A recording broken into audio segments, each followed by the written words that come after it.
What's up, everyone? Welcome back. In today's video, we're going to be talking about Abigail.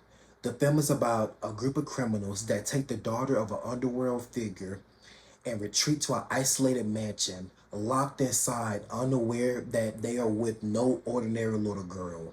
The film is directed by Tyler Gillette and Matt Bettinelli Aublin. It is starring Melissa Barrera, Dan Stevens, Catherine Newton, and many others. I want to start off by saying I have the utmost respect for these directors. I absolutely love them. I've been following them since their Scream movies and also since their other horror film, Ready or Not. And they bring such exciting ideas and fun and love into their projects. And after watching this one, I felt like I was missing some of that magic in some parts of this film. I say that because I'm not that in love with Abigail as I would have liked. Maybe I feel like it's my fault because maybe I had my expectations a bit too high going into it, but I still do think this is an enjoyable film. And before I start talking about my negatives, I do want to talk about what I love about the film. And the main thing, the best thing about this film is Alicia Weir as Abigail.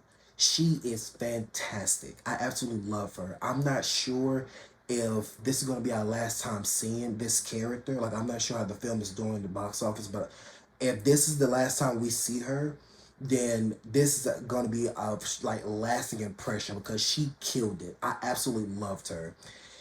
I love how the movie emphasized that she is a ballerina vampire and she hunts and she carries herself as such, and it's so entertaining to see all of the creativeness and the playfulness that I see from their other films. They all put it towards Abigail, and it's a good thing because she is the main attraction and the film treats her as such.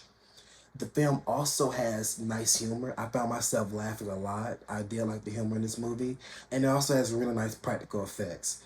None of the kills were like that stand out. Like nothing really stood out to me in terms of the kills, but they was all nice. You can tell that they're practical, mixed with some CGI. But it was all really enjoyable. Like I said earlier, all of the playfulness and the creativity really went towards Abigail. Whenever she's not on screen, I was honestly kind of bored. The characters are fine, but nobody really stood out that much. Everybody was kind of like a stone wall, and they didn't really do anything. I felt like this movie was holding its cards to its chest, and it was occasionally showing you what it could have been as the movie goes on.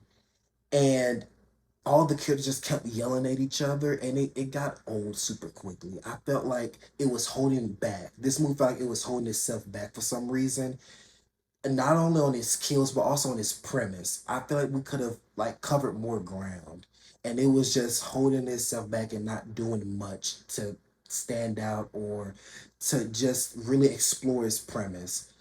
And that's until the third act. The third act for me saved the movie.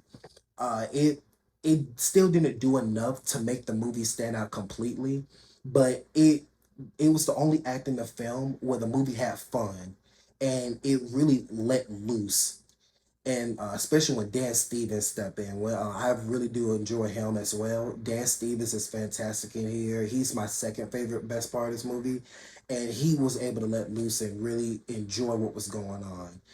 And I feel like it was just missing something, and I hate that so much.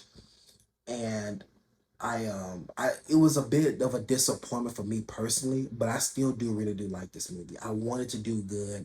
I am happy I was able to support it, and it is something I do see myself watching again in the future. But I'm, not as strongly passionate towards it. But and I this is something I see other people enjoy more than me, and that's completely fine. And that is it for today's video. Please subscribe and hit the like button and hit the bell notification so you'll know whenever I upload. Thank you so much for watching, and I'll see you next time.